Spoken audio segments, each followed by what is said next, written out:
আমরা প্রেমের বলিদান অনেক শোনা যায়, কিন্তু প্রেমে ঘৃণার ফলাফল কতটা ভয়ানক হতে পারে তা আমরা অনেকেই জানি না। চলুন আজ এমনই একটি ভয়ঙ্কর ঘটনার সঙ্গে পরিচয় করি, যেখানে প্রেমিক আফতাব তার প্রেমিকাকে খুন করে ৩৫ টুকরো করে ফ্রিজে রেখে দেয় এবং পরে সেই টুকরোগুলো ধীরে ধীরে দিল্লির বাগানে ছড়িয়ে দেয়। কিন্তু আপনি কি জানেন আফতাব এবং শ্রদ্ধা কখন এবং কিভাবে প্রথম দেখা করেছিলেন? তারা কতদিন ধরে একসাথে বসবাস করছিল? কেন এবং কিভাবে আফতাব শ্রদ্ধাকে হত্যা করেছিল? আফতাব কিভাবে শ্রদ্ধার মৃতদেহ নিষ্পত্তি করেছিল?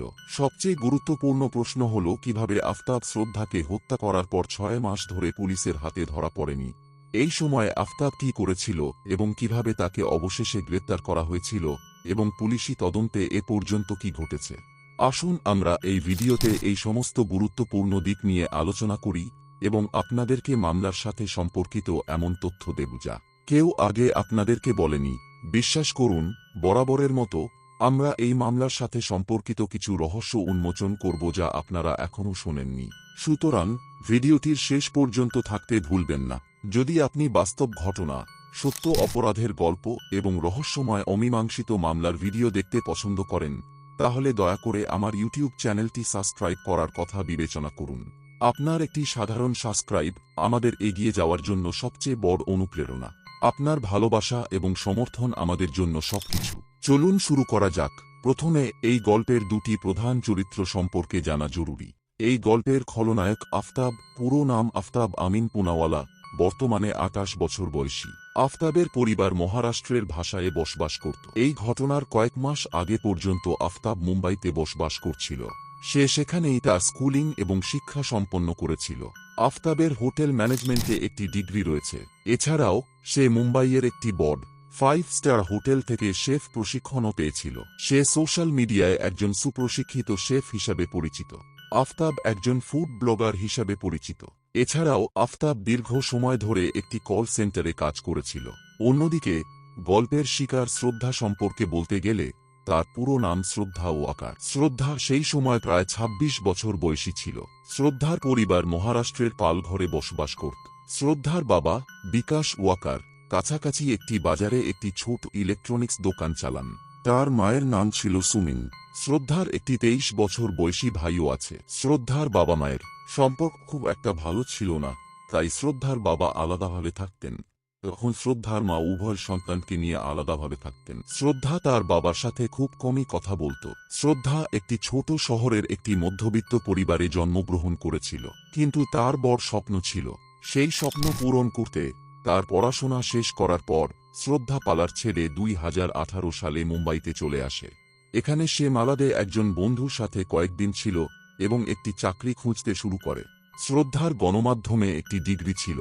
কিছু প্রচেষ্টার পর শ্রদ্ধা একটি বহুজাতিক কোম্পানির কল সেন্টারে একটি চাকরি পেয়েছিল। শ্রদ্ধা কয়েক মাস কাজ করার পর ২০১৯ সালের মে মাসে শ্রদ্ধা একটি ডেটিং অ্যাপে আফতাব আমিন পুনাওয়ালা নামের একটি ছেলের সাথে বন্ধুত্ব করে। তাদের কথোপকথনে জানা যায় যে আফতাবও একটি বহুজাতিক কোম্পানির কল সেন্টারে কাজ করত। এছাড়াও সে পার্ট টাইম ফুড ব্লগিং এবং ফটোগ্রাফিও করত। প্রথম ১ বা ২টি মিটিংয়ের পর তারা বন্ধু হয়ে ওঠে এবং কিছু সময় পর তারা দেখা করার পরিকল্পনা করে। প্রথম ১ বা ২টি মিটিংয়ের পর শ্রদ্ধা আফতাবের প্রতি বেশ মুগ্ধ হয়েছিল এবং তারা একসাথে থাকার পরিকল্পনা করতে শুরু করে। তাদের বন্ধুত্ব মে মাসের কাছাকাছি শুরু হয়েছিল এবং ২০১৯ সালের অক্টোবর মাসেই তারা নাগাওয়ায় একটি ফ্ল্যাট ভাড়া করে এবং একটি লিভিং রিলেশনশিপে একসাথে বসবাস করতে শুরু করে। এখানে কয়েক মাস থাকার পর তারা দুজনেই ভাষায় চলে আসে। তারা মাত্র কয়েক মাস ধরে একসাথে বসবাস করছিল যখন তারা দুজনেই বিয়ে করার সিদ্ধান্ত নেয়। এই সিদ্ধান্তের পর শ্রদ্ধা তার মায়ের কাছে গিয়ে তাকে বলেছিল যে সে আফতাব নামের একটি ছেলের সাথে বসবাস করছে এবং তাকে বিয়ে করতে চায়। শ্রদ্ধার মা এটা শুনেই তার মেয়েকে বোঝাতে শুরু করেন, বলেন যে সে অন্য ধর্মের ছিল এবং তাদের ধর্ম আলাদা ছিল, তাই তারা এই সম্পর্ক মেনে নিতে পারত না। শ্রদ্ধার মা শ্রদ্ধাকে বোঝানোর জন্য যথাসাধ্য চেষ্টা করেছিলেন, কিন্তু তার সমস্ত প্রচেষ্টা ব্যর্থ হয় এবং এই মিটিংটি একটি তর্কে পরিণত হয়। অবশেষে শ্রদ্ধা বাড়ি ছেড়ে চলে যায় এই বলে যে তারা রাজি না হলেও সে আফতাবকে বিয়ে করবে এবং তাকে আর তাদের মেয়ে হিসাবে বিবেচনা করা উচিত নয়। এই কথা বলার পর শ্রদ্ধা তার জিনিসপত্র নিয়ে চলে যায়, আফতাবের সাথে বসবাস চালিয়ে যায়। শ্রদ্ধা এভাবে বাড়ি ছাড়ার মাত্র কয়েক মাস পর 2020 সালের জানুয়ারিতে শ্রদ্ধার মা হঠাৎ হার্ট অ্যাটাকে মারা যান। শ্রদ্ধা যখন এই কথা জানতে পারে তখন সে তার মায়ের শেষকৃত্যে যোগ দিতে বাড়িতে গিয়েছিল। এবার সে কয়েকদিন বাড়িতে ছিল, কিন্তু তারপর আবারও আফতাবের সাথে বসবাস করতে ফিরে আসে। ততদিন পর্যন্ত আফতাব এবং শ্রদ্ধার মধ্যে সবকিছু বেশ ভালোভাবে চলছিল, কিন্তু যখন শ্রদ্ধা আফতাবকে বিয়ে করতে বলল, আফতাব তখন এড়িয়ে যেতে শুরু করল। এতে তাদের মধ্যে অনেক ঝগড়া হয়েছিল। এমন একটি ঝগড়ার সময় আফতাব শ্রদ্ধার উপর হাতও তুলেছিল। শ্রদ্ধা এতে গভীরভাবে আহত হয়েছিল এবং তার এক বন্ধুকে ফোন করে বলেছিল যে আফতাব তাকে মেরেছে এবং হুমকি দিয়েছে এবং সে পুলিশে অভিযোগ করতে যাচ্ছে এবং আর তার সাথে থাকতে পারবে না। আপনার তথ্যের জন্য শ্রদ্ধার বন্ধু সম্প্রতি এই কথা প্রকাশ করেছে। যাই হোক, এই ঘটনার পর আফতাব শ্রদ্ধার কাছে ক্ষমা চেয়েছিল এবং এমন ভুল আর না করার শপথ করেছিল। তাই শ্রদ্ধা তাকে ক্ষমা করে দেয় এবং তারা আবার একসাথে বসবাস করতে শুরু করে। কয়েক মাস ধরে সবকিছু আবার ভালোভাবে চলছিল, কিন্তু শ্রদ্ধার বন্ধুর দাবি অনুযায়ী 2021 সালের জুলাই মাসে আফতাব আবারও শ্রদ্ধাকে নির্মমভাবে মারধর করেছিল এবং আবারও শ্রদ্ধা তার বন্ধুকে পুরো ঘটনাটি জানিয়েছিল এবং আফতাবকে ছেড়ে যাওয়ার কথা বলেছিল। কিন্তু এবারও আফতাব কোনোমতে শ্রদ্ধাকে বুঝিয়েছিল এবং তারা একসাথে বসবাস চালিয়ে গিয়েছিল। এই ঝগড়া এবং বিবাদের মাঝে 2022 সাল চলে আসে। আফতাব এবং শ্রদ্ধা তাদের মেজাজ সতেজ করার জন্য হিমাচলে একটি ভ্রমণের পরিকল্পনা করেছিল এবং ফেব্রুয়ারির শেষের দিকে তারা দুজনেই কয়েকদিনের জন্য হিমাচলে মজা করতে গিয়েছিল। সেখান থেকে ফিরে আসার পর তারা দুজনেই মুম্বাই ফিরে আসে এবং তাদের কাজে ফিরে যায়। এই সময় শ্রদ্ধা আবারও আফতাবকে বিয়ে করতে বলল। এবার আফতাব তার বাড়িতে গিয়েছিল এবং তার পরিবারকে বলেছিল যে সে প্রায় 3 বছর ধরে শ্রদ্ধার সাথে বসবাস করছে এবং তাকে বিয়ে করবে। শ্রদ্ধার বাবা মায়ের মতো আফতাবের পরিবারও এই সম্পর্ক প্রত্যাখ্যান করেছিল, ভিন্ন ধর্মের কথা উল্লেখ করে, এবং আফতাবকে যত তাড়াতাড়ি সম্ভব এই সম্পর্ক শেষ করার নির্দেশ দিয়েছিল। যখন উভয় পরিবার এই সম্পর্ক প্রত্যাখ্যান করেছিল, আফতাব শ্রদ্ধাকে বলেছিল যে যদি তারা মুম্বাইতে থাকে তাহলে তারা বিয়ে করতে পারবে না, সুতরাং এটি ভালো হবে যে তারা দুজনেই দিল্লিতে যায়, সেখানে চাকরি খুঁজে নেয় এবং তাদের নতুন জীবন শুরু করে। এরপরে 2022 সালের 8ই মে শ্রদ্ধা এবং আফতাব দিল্লিতে আসে। দিল্লিতে পৌঁছানোর পর তারা তাদের প্রথম রাত একটি হোটেলে কাটিয়েছিল এবং পরের দিন তারা চিত্রাপাড় এলাকার একজন বন্ধুর বাড়িতে গিয়েছিল এবং তারপর চিত্রাপাড় এলাকাতেই একটি ফ্ল্যাট ভাড়া করেছিল যেখানে শ্রদ্ধা এবং আফতাব একসাথে বসবাস শুরু করেছিল। যাই হোক, তার মায়ের মৃত্যুর পর এবং বাড়ি থেকে ফিরে আসার পর শ্রদ্ধা তার বাবাকে মাত্র 2 বার ফোন করেছিল এবং এরপরে শ্রদ্ধা আর কখনো তার বাবার সাথে কথা বলেনি। যদিও শ্রদ্ধা তার বাবা বা ভাইয়ের সাথে খুব বেশি কথা বলতো না, সে প্রায়শই কিছু বন্ধুর সাথে কথা বলতো এবং তাদের মাধ্যমে শ্রদ্ধার বাবা এবং ভাই তার খোঁজ খবর রাখত। এছাড়াও শ্রদ্ধা প্রায়শই ইনস্টাগ্রামে তার ছবি পোস্ট করত। তার ভাই ইনস্টাগ্রামে পোস্ট করা ছবি থেকে অনুমান করত শ্রদ্ধা কোথায় ছিল এবং কি করছিল। এভাবে এই পোস্টগুলির মাধ্যমে সেই মানুষজন জানতে পারত যে শ্রদ্ধা ঠিক আছে। সময় এভাবেই চলে যাচ্ছিল এবং 2022 সালের জুন মাসে শ্রদ্ধার একজন বন্ধু শ্রদ্ধার ভাইকে ফোন করে বলেছিল যে সে গত কয়েক মাস ধরে শ্রদ্ধার সাথে যোগাযোগ করতে পারছে না এবং তার মোবাইল সুইচ অফ আসছে। সে জিজ্ঞাসা করেছিল যে তার অন্য কোন নম্বর আছে কিনা তা তাকে পাঠাতে। এরপরে শ্রদ্ধার ভাইও লক্ষ্য করল যে শ্রদ্ধার ইনস্টাগ্রাম অ্যাকাউন্টও নিষ্ক্রিয় ছিল। শ্রদ্ধা গত 1 বা 2 মাস ধরে একটিও নতুন ছবি পোস্ট করেনি। তবে এই সময় শ্রদ্ধা অবশ্যই ইনস্টাগ্রামে অনলাইন ছিল। এরপরে শ্রদ্ধার ভাই শ্রদ্ধার মোবাইলে ফোন করেছিল, কিন্তু শ্রদ্ধার মোবাইল সুইচ অফ ছিল। একদিকে ইনস্টাগ্রাম অ্যাকাউন্টে কোন নতুন ছবি পোস্ট হচ্ছিল না এবং অন্যদিকে শ্রদ্ধার মোবাইলও সুইচ অফ ছিল। এমন পরিস্থিতিতে তার ভাই কোন অশুভ ঘটনার আশঙ্কা করতে শুরু করল। সে তার বাবাকেও এই কথা জানিয়েছিল। এরপরে তারা দুজনেই শ্রদ্ধার অনেক বন্ধুকে ফোন করে শ্রদ্ধার সম্পর্কে জানতে চেষ্টা করেছিল। তাদের মধ্যে একজন বন্ধু বলছে যে সে মাঝে মাঝে ইনস্টাগ্রামে শ্রদ্ধার সাথে চ্যাট করত, যদিও তাদের ফোনে কথা বলা 2 মাসেরও বেশি হয়ে গিয়েছিল। যদিও শ্রদ্ধার তার বাবার সাথে সম্পর্ক খুব একটা ভালো ছিল না এবং তারা গত 3-4 মাসে একবারও ফোনে কথা বলেনি, তবুও তার মেয়ের মোবাইল কয়েক মাস ধরে সুইচ অফ রয়েছে জেনে শ্রদ্ধার বাবা চিন্তিত হয়ে পড়লেন এবং তার নিজের পরিচিতদের মাধ্যমে তার সম্পর্কে জানার চেষ্টা করতে লাগলেন। তিনি শ্রদ্ধার সাথে কথা বলতে পারলেন না না আফতাবের সাথে যোগাযোগ করতে পারলেন। 2022 সালের 6ই অক্টোবর শ্রদ্ধার বাবা ভাসাই থানায় পৌঁছালেন এবং সেখানে তার মেয়ের নিখোঁজ হওয়ার অভিযোগ দায়ের করলেন। প্রাথমিক তদন্তের পর 2022 সালের 12ই অক্টোবর এই মামলাটি ভাসাই থানা থেকে মানিকপুর থানায় স্থানান্তরিত করা হয়েছিল। পুলিশের প্রাথমিক তদন্তে জানা যায় যে শ্রদ্ধা কয়েক মাস আগে আফতাব নামের একটি ছেলের সাথে বসবাস করছিল। পুলিশ কোনোমতে আফতাবের মোবাইল নম্বর পেয়েছিল এবং ফোনের মাধ্যমে আফতাবকে শ্রদ্ধা সম্পর্কে জিজ্ঞাসাবাদ করেছিল। জিজ্ঞাসাবাদের সময় আফতাব বলেছিল যে 2022 সালের 22শে মে শ্রদ্ধা এবং আমার একটি বড় ঝগড়া হয়েছিল। এরপরে শ্রদ্ধা তার সমস্ত জিনিসপত্র নিয়ে চলে গিয়েছিল, এই বলে কখনো আমার সাথে যোগাযোগ করার চেষ্টা করো না। আফতাব পুলিশকে ফোনে বলেছিল যে এর পরে সে জানত না শ্রদ্ধা কোথায় ছিল, কারণ সে এর পরে শ্রদ্ধাকে কখনো ফোন করেনি। পুলিশ আফতাবের কথা আংশিকভাবে বিশ্বাস করেছিল, তবুও আফতাবের নম্বর নজরদারির অধীনে রাখা হয়েছিল। তবে সেখান থেকেও খুব বেশি কিছু পাওয়া যায়নি এবং শ্রদ্ধার কোনো সন্ধানও ছিল না। এখন পুলিশের সন্দেহ আবারও আফতাবের দিকে ফিরে আসে।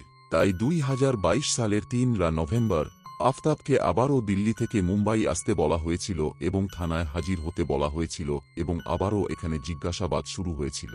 আগে জিজ্ঞাসাবাদ কেবল ফোনে ছিল এবং রেকর্ডে অন্তর্ভুক্ত ছিল না, কিন্তু এবার আফতাবের লিখিত বিবৃতি নেওয়া হয়েছিল। এবারও আফতাব তার পুরনো বিবৃতি পুনরাবৃত্তি করেছিল যে 2022 সালের 22শে মে তার এবং শ্রদ্ধার মধ্যে ঝগড়া হয়েছিল, যার পরে শ্রদ্ধা ঘর ছেড়ে চলে গিয়েছিল। এখন সে জানত না শ্রদ্ধা কোথায় ছিল। এই জিজ্ঞাসাবাদেও পুলিশ খুব বেশি সাফল্য অর্জন করেনি এবং আবারও আফতাবকে ছেড়ে দেওয়া হয়েছিল। এই জিজ্ঞাসাবাদের পর আফতাব দিল্লিতে ফিরে এসেছিল, তবে পরে যখন আফতাবের লিখিত বিবৃতি তদন্ত করা হয়েছিল তখন পুলিশ আফতাবের বিবৃতিতে বেশ কয়েকটি জায়গায় অসঙ্গতি এবং বিরোধিতা খুঁজে পেয়েছিল এবং পুলিশ সন্দেহ করতে শুরু করেছিল যে আফতাব কিছু লুকাচ্ছে। এরপরে আবারও 2022 সালের 8ই নভেম্বর দিল্লি পুলিশ আফতাবকে জিজ্ঞাসাবাদের জন্য ডেকেছিল। এবার আফতাব তার নিজের ফাঁদে ভয়ানকভাবে ধরা পড়েছিল।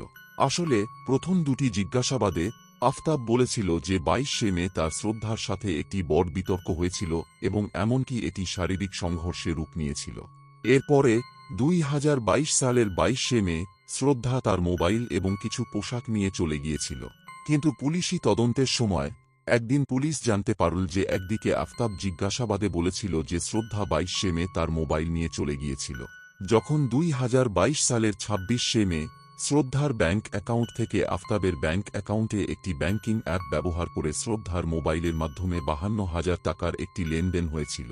সেই সময় মোবাইলের সঠিক অবস্থান ছিল চিত্রাপাড়ে, যেখানে শ্রদ্ধা এবং আফতাব বসবাস করত। উপরন্তু যখন পুলিশ শ্রদ্ধার ইনস্টাগ্রাম অ্যাকাউন্টের বিবরণ বের করেছিল তখন জানা যায় যে শ্রদ্ধার সোশ্যাল মিডিয়া অ্যাকাউন্টটি মে মাসের শেষ সপ্তাহে একই চিত্রাপাড় অবস্থান থেকে পরিচালিত হচ্ছিল এবং সে কিছু বন্ধুর সাথে চ্যাটও করেছিল।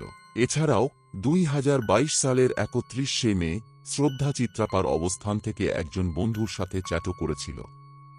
এখন দিল্লি পুলিশ আফতাবকে প্রশ্ন করে, যদি শ্রদ্ধা 22শে মে চলে গিয়েছিল তাহলে 26শে মে এবং আবার 31শে মে তার মোবাইল ফোনটি একই বাড়িতে কিভাবে চালু ছিল এবং কিভাবে এটি থেকে লেনদেন করা হয়েছিল? আফতাব এই প্রশ্নগুলির সঠিক উত্তর দিতে পারেনি এবং তারপর একটি কঠোর জিজ্ঞাসাবাদ শুরু হয়েছিল। অবশেষে পুলিশি চাপের মুখে আফতাবের প্রতিরোধ ভেঙে গিয়েছিল এবং এরপরে যা প্রকাশ পেয়েছিল তা সবাইকে হতবাক করে দিয়েছিল। পুলিশি জিজ্ঞাসাবাদের সময় আফতাব প্রকাশ করেছিল যে তারা দিল্লিতে আসার মাত্র কয়েকদিন পরেই 2022 সালের 18 মে সন্ধ্যায় ঘরোয়া খরচ এবং কাজ নিয়ে হঠাৎ তাদের মধ্যে একটি তর্ক শুরু হয়েছিল। এই তর্কটি দ্রুত একটি উত্তপ্ত তর্কে পরিণত হয়েছিল, যা তখন একটি শারীরিক লড়াইয়ে রূপান্তরিত হয়েছিল। এই লড়াই এতটাই বেড়ে গিয়েছিল যে আফতাব হঠাৎ শ্রদ্ধাকে জোরে ধাক্কা দিয়ে মাটিতে ফেলে দেয়। শ্রদ্ধা মাটিতে পড়ার সাথে সাথে আফতাব তার বুকের উপর উঠে তার হাত দিয়ে শ্রদ্ধার গলা টিপে ধরে। আফতাবের বিবৃতি অনুযায়ী সে শ্রদ্ধার গলা টিপে ধরেছিল যতক্ষণ না শ্রদ্ধা শ্বাস নেওয়া বন্ধ করে। শ্রদ্ধার জীবন নেওয়ার পর আফতাব সেখানে কিছুক্ষণ বসেছিল এবং তারপর মৃতদেহ নিষ্পত্তি করার পরিকল্পনা করতে শুরু করেছিল। এই সব ভাবতে ভাবতে সময় কেটে গেল, কারণ ততক্ষণে অনেক রাত হয়ে গিয়েছিল। তাই প্রথমে সে বিয়ার সহ অনলাইনে খাবার অর্ডার করে এবং শ্রদ্ধার মৃতদেহের পাশে বসে খাবার খায় এবং বিয়ার পান করে। সে সেদিন রাতে সেখানে ঘুমিয়েও ছিল। পরের দিন সকালে আফতাব শ্রদ্ধার মৃতদেহ বাথরুমে নিয়ে যায় এবং লক করে দেয়। এখন সে ইন্টারনেট ব্যবহার করে মৃতদেহ নিষ্পত্তির উপায় খুঁজতে শুরু করল। ইন্টারনেটে অনেক খোঁজাখুঁজির পর আফতাব প্রস্তুত হয়ে সম্পূর্ণ স্বাভাবিকভাবে বাড়ির বাইরে এলো, বাজারে গেল এবং প্রথমে একটি বড় 300 লিটার রেফ্রিজারেটর কিনল। যেহেতু ফ্রিজ ডেলিভারি ব্যক্তি ফ্রিজ সরবরাহ করতে কয়েক ঘন্টা চেয়েছিল, সে অর্ডার দিল এবং অন্য একটি দোকানে গেল যেখান থেকে সে একটি করাত কিনল। এছাড়াও সে অন্য একটি দোকান থেকে গেল যেখান থেকে সে আবর্জনা ফেলার জন্য ব্যবহৃত প্লাস্টিকের ব্যাগ কিনল। এছাড়াও অন্য একটি দোকান থেকে আফতাব প্রচুর পরিমাণে পারফিউম, ধূপকাঠি, রুম ফ্রেশনার, ফ্লোর ক্লিনার এবং পরিষ্কার করার জন্য ব্যবহৃত অন্যান্য অনেক রাসায়নিক কিনে বাড়িতে নিয়ে এল। কিছু সময় পর যখন ফ্রিজটি এল, আফতাব সেটিকে তার সামনের দরজার কাছে রাখিয়েছিল এবং ফ্রিজ ইনস্টল করতে আসা মেকানিককে ফেরত পাঠিয়েছিল এই বলে যে সে ফ্রিজ ইনস্টল করতে জানে এবং কোন সাহায্যের প্রয়োজন নেই। সে কেবল তাকে তার টাকা নিতে এবং চলে যেতে বলেছিল। এভাবে আফতাব নিজে ফ্রিজটি ভিতরে নিয়ে যায় এবং তারপর এটি ইনস্টল করে। এটি ইনস্টল করার পর আফতাব প্রথমে ফ্রিজে 2টি বোতল জল ভরেছিল ফ্রিজটি সঠিকভাবে কাজ করছে কিনা তা পরীক্ষা করার জন্য। যখন নিশ্চিত হল যে ফ্রিজটি সঠিকভাবে কাজ করছে, আফতাব এখন সেই ভয়াবহ কাজটি শুরু করল যা শুনে আপনার আত্মা কেঁপে উঠবে। প্রথমে আফতাব বাথরুমে গেল যেখানে সে শ্রদ্ধার মৃতদেহ লুকিয়ে রেখেছিল। বাথরুমে যাওয়ার পর সে প্রথমে বাথরুমের সমস্ত কল এবং শাওয়ার খুলে দিল এবং যে করাতটি কিনেছিল তা দিয়ে মৃতদেহ কাটতে শুরু করল। আফতাব এতটাই ধূর্ত ছিল যে সে ইন্টারনেটের মাধ্যমে মানবদেহের গঠনও বুঝে নিয়েছিল। সে ও তথ্য সংগ্রহ করেছিল যে দেহের কোন অংশগুলি প্রথমে নিষ্পত্তি করা গুরুত্বপূর্ণ। প্রথমে সে শ্রদ্ধার পেট কেটেছিল, তার অন্ত্রগুলি বের করে এনেছিল, সেগুলিকে একটি পলিথিনের ব্যাগে ভরেছিল এবং ফ্রিজে রেখেছিল। এছাড়াও সে পেটের ভিতরে থাকা অন্যান্য অঙ্গগুলিও বের করে এনেছিল, সেগুলিকে একটি পলিথিনের ব্যাগে ভরেছিল এবং ফ্রিজে রেখেছিল। আফতাব এতটাই হৃদয়হীন ছিল যে এই সব করার সময় তার হাতও কাঁপেনি এবং সে দেহের টুকরোগুলি কাটতে শুরু করেছিল, সেগুলিকে পলিথিনের ব্যাগে ভরে ফ্রিজে রাখছিল। এই সব করার সময় আফতাব ক্লান্ত এবং ক্ষুধার্ত হয়ে পড়েছিল। তাই আবারও সে অনলাইনে খাবার অর্ডার করেছিল এবং বাজার থেকে নিজেই ফল, দুধ, সিগারেট এবং বিয়ার কিনেছিল। সে অনলাইনে অর্ডার করা খাবার খেয়েছিল এবং অবশিষ্ট খাবার সেই একই ফ্রিজে রেখেছিল যেখানে সে শ্রদ্ধার দেহের অংশগুলি রেখেছিল। সে দেহের কিছু টুকরা কেটেছিল, কিন্তু একটি বড় অংশ তখনও অক্ষত ছিল। আফতাব খুব ভালো করেই জানত যে মে মাসের গরমে যদি দেহটি এভাবে ফেলে রাখা হয় তাহলে গন্ধ বেরোতে শুরু করবে। তাই সে ঘরে ভালো করে পারফিউম স্প্রে করেছিল। এছাড়াও সেসব জায়গায় রুম ফ্রেশনার লাগিয়েছিল এবং বিভিন্ন ধরনের রাসায়নিক ছিটিয়েছিল যাতে কোনো গন্ধ না হয়। এর সাথে সে ফ্রিজের ভিতরে থাকা সমস্ত র্যাক এবং শেলফ সরিয়ে ফেলেছিল, ফ্রিজারের নিচের অংশটি সম্পূর্ণ খালি করে দিয়েছিল এবং সেখানে সে শ্রদ্ধার দেহের সেই অংশটি রেখেছিল যা এখনও কাটা হয়নি। এইভাবে আফতাব যে ছোট টুকরোগুলি কিছুক্ষণ আগে কেটেছিল সেগুলি ফ্রিজারে পলিথিনে রাখা হয়েছিল। এর নিচে দেহের সেই অংশটি যা এখনও কাটা হয়নি তা একটি বড় অংশে রাখা হয়েছিল এবং ফ্রিজে অবশিষ্ট জায়গায় আফতাব তার খাবার এবং পানীয় সামগ্রী রেখেছিল। মৃতদেহ ফ্রিজে রাখার পর আফতাব মেঝেটি খুব ভালো করে পরিষ্কার করেছিল যাতে সামান্যতম প্রমাণও মুছে ফেলা যায়। সে সালফার হাইপোক্লোরিক অ্যাসিড ব্যবহার করেছিল ঘরে রক্তের সামান্যতম চিহ্ন মুছে ফেলার জন্য। এই সব করার পর আফতাব অন্ধকার হওয়ার জন্য অপেক্ষা করতে শুরু করল এবং রাত 2টার দিকে সে প্রথমে শ্রদ্ধার অন্ত্র এবং যকৃতের ব্যাগটি ফ্রিজ থেকে বের করে আনল। সে সেই ব্যাগটি তার ব্যাকপ্যাকে রাখল এবং খুব সাবধানে রাতের নিস্তব্ধতায় বাড়ি ছেড়ে চিতারপাড় জঙ্গলের দিকে রওনা দিল। যেহেতু এটি প্রথম দিন ছিল, আফতাব জঙ্গলের খুব গভীরে যায়নি এবং এক জায়গায় দাঁড়িয়ে সে সেই ব্যাগগুলি জোরে জঙ্গলের গভীরে ফেলে দিল। সে যখন জঙ্গলে যাচ্ছিল তখন অনেকেই তাকে দেখে থাকতে পারে, কিন্তু জনবহুল দিল্লিতে কেউ তাকে দিনরাত থামায়নি এবং পথে কোনো পুলিশ কর্মকর্তাও তাকে লক্ষ্য করেনি। এইভাবে আফতাব এই পদ্ধতিটি বেশ নিরাপদ বলে মনে করেছিল এবং সে মৃতদেহ একইভাবে নিষ্পত্তি করার সিদ্ধান্ত নিয়েছিল। আফতাবের বিবৃতি অনুযায়ী হত্যার পরের 18 দিন ধরে সে প্রতিদিন রাত 2টার দিকে দেহের ছোট ছোট টুকরা কেটে চিতা জঙ্গলে ফেলে দিত। আফতাব কতটা উন্মাদ ছিল তা আপনি এই ঘটনা থেকে অনুমান করতে পারেন যে শ্রদ্ধাকে হত্যা করার পরেও সে প্রতিদিন দীর্ঘ সময় ধরে শ্রদ্ধার মুখের দিকে তাকিয়ে থাকত এবং অনেক সময় সে শ্রদ্ধার মুখে মেকআপও করত। সে এতদূর পর্যন্ত গিয়েছিল যে শ্রদ্ধার খুলি অবশেষে ফেলে দিতে গিয়ে সে শ্রদ্ধার মুখটি সম্পূর্ণ পুড়িয়ে দিয়েছিল, যাতে কেউ যদি দুর্ঘটনাক্রমে খুলিটি খুঁজেও পায় তার পরিচয় জানা না যায়। আফতাবের সম্পূর্ণ প্রকাশের পর পুলিশ কর্মকর্তাদের আত্মাও কেঁপে উঠেছিল। আরও পুলিশি জিজ্ঞাসাবাদে এও প্রকাশ পেয়েছে যে আফতাব শ্রদ্ধার মৃত্যুর পর শ্রদ্ধার ইনস্টাগ্রাম অ্যাকাউন্টটি পরিচালনা করছিল, কারণ সে জানত যে শ্রদ্ধা তার বন্ধুদের সাথে ইনস্টাগ্রামের মাধ্যমে সংযুক্ত ছিল। যদি তার ইনস্টাগ্রাম হঠাৎ বন্ধ হয়ে যেত তবে মানুষ আফতাবকে সন্দেহ করত। তাই শ্রদ্ধার মৃত্যুর প্রায় ৩ মাস পর পর্যন্ত আফতাব শ্রদ্ধার সোশ্যাল মিডিয়া অ্যাকাউন্ট ব্যবহার করছিল এবং সে শ্রদ্ধার বন্ধুদের সাথে শ্রদ্ধার ভান করে কথাও বলেছিল যাতে কেউ কিছু সন্দেহ না করে। তার কৌশল কাজ করেছিল এবং আফতাব প্রায় ৫ মাস ধরে তার অপরাধ ধামাচাপা দিতে সফল হয়েছিল। তবে তার এই চালাকিও তার জন্য ব্যয়বহুল প্রমাণিত হয়েছিল, কারণ পুলিশ শ্রদ্ধার মোবাইলের অবস্থান ট্রেস করে জানতে পারল যে শ্রদ্ধার মোবাইল আফতাবের অবস্থানে সক্রিয় হচ্ছিল যখন সে বলেছিল যে শ্রদ্ধা ২২ মে তার মোবাইল নিয়ে চলে গিয়েছিল। যাই হোক, আফতাব শ্রদ্ধার মোবাইল প্রায় ৩ মাস ব্যবহার করেছিল। তারপর যখন সে মুম্বাইতে ফিরে গিয়েছিল সে শ্রদ্ধার মোবাইলটি সেখানেই ফেলে দিয়েছিল। এছাড়াও প্রমাণ ধ্বংস করার উদ্দেশ্যে ২০ মে নিজেই আফতাব শ্রদ্ধার পোশাক যা সে হত্যার সময় পরেছিল তা আবর্জনা সংগ্রহের গাড়িতে ফেলে দিয়েছিল। এছাড়াও সে শ্রদ্ধার দেহ কাটতে ব্যবহৃত সরঞ্জামটিও একটি নর্দমায় ফেলে দিয়েছিল। পুলিশ আফতাবের পুরনো মোবাইল থেকে কিছু প্রমাণ সংগ্রহ করতে পারত, তাই আফতাব সেই পুরনো ফোনটি আগেই বিক্রি করে দিয়েছিল। তবে পুলিশ সেই পুরনো ফোন এবং শ্রদ্ধার মোবাইল পাওয়ার জন্য যথাসাধ্য চেষ্টা করছে। পুলিশি তদন্তে আরও কিছু চাঞ্চল্যকর তথ্য বেরিয়ে এসেছে যা আপনাকে আরও হতবাক করবে।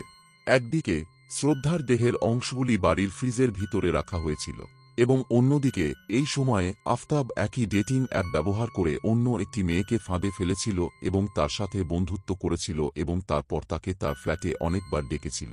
আফতাবের বিবৃতি অনুযায়ী যখন তার বন্ধু সেই দিন আসত তখন সে শ্রদ্ধার দেহের অংশগুলি ফ্রিজ থেকে বের করে আলমারিতে রাখত যাতে যদি কেউ দুর্ঘটনাক্রমে ফ্রিজটি খোলে তবে তার গোপনীয়তা প্রকাশ না হয়। এটি আশ্চর্যজনক যে ২০২২ সালের ১৭ই নভেম্বর কিছু রিপোর্টে দাবি করা হয়েছিল যে শ্রদ্ধার হত্যার পর এবং তার গ্রেপ্তারের আগে একই ডেটিং অ্যাপের মাধ্যমে অন্তত ২০ জন মেয়ে আফতাবের ফাঁদে পড়েছিল এবং তাদের মধ্যে অনেকেই সেই ফ্ল্যাটে একে একে এসেছিল। এখন পুলিশ সেই মেয়েদের তালিকাও পাচ্ছে এবং তাদের জিজ্ঞাসাবাদের জন্য তলব করতে যাচ্ছে যাতে তদন্ত করা যায় যে শ্রদ্ধার হত্যা অন্য কোন মেয়ের কারণে হয়েছিল কিনা। একটি প্রশ্ন ওঠে যে আফতাব এত মজার জন্য টাকা কোথা থেকে পাচ্ছিল। আপনার তথ্যের জন্য ডাইনোগ্রানের একটি রিপোর্ট অনুযায়ী শ্রদ্ধার হত্যার মাত্র কয়েক সপ্তাহ পর আফতাব নোয়ায় একটি বহুজাতিক কোম্পানিতে চাকরি পেয়েছিল যেখানে সে মাসিক ৫২,০০০ টাকা বেতন পাচ্ছিল। এখন চলুন পুলিশি তদন্ত কতদূর এগিয়েছে সে সম্পর্কে কথা বলি। আফতাবের প্রকাশের পর পুলিশ প্রথমে আফতাবকে স্থানীয় আদালতে পেশ করে যেখান থেকে পুলিশ ৫ দিনের রিমান্ড পায়। পুলিশের প্রথম উদ্দেশ্য হল প্রমাণ সংগ্রহ করা যাতে নিশ্চিত করা যায় যে আফতাব যা বলছে তা সত্য কিনা। এখানে পুলিশের কাছে অপরাধী খুঁজে বের করার চ্যালেঞ্জ নেই, বরং শ্রদ্ধাকে আসলে হত্যা করা হয়েছিল তা প্রমাণ করার চ্যালেঞ্জ। অর্থাৎ এখানে পুলিশ ভুক্তভোগীকে খুঁজছে, অপরাধীকে নয়। পুলিশের সামনে সবচেয়ে বড় চ্যালেঞ্জ হল তাদের কাছে এখনও কোন সুনির্দিষ্ট শারীরিক প্রমাণ নেই।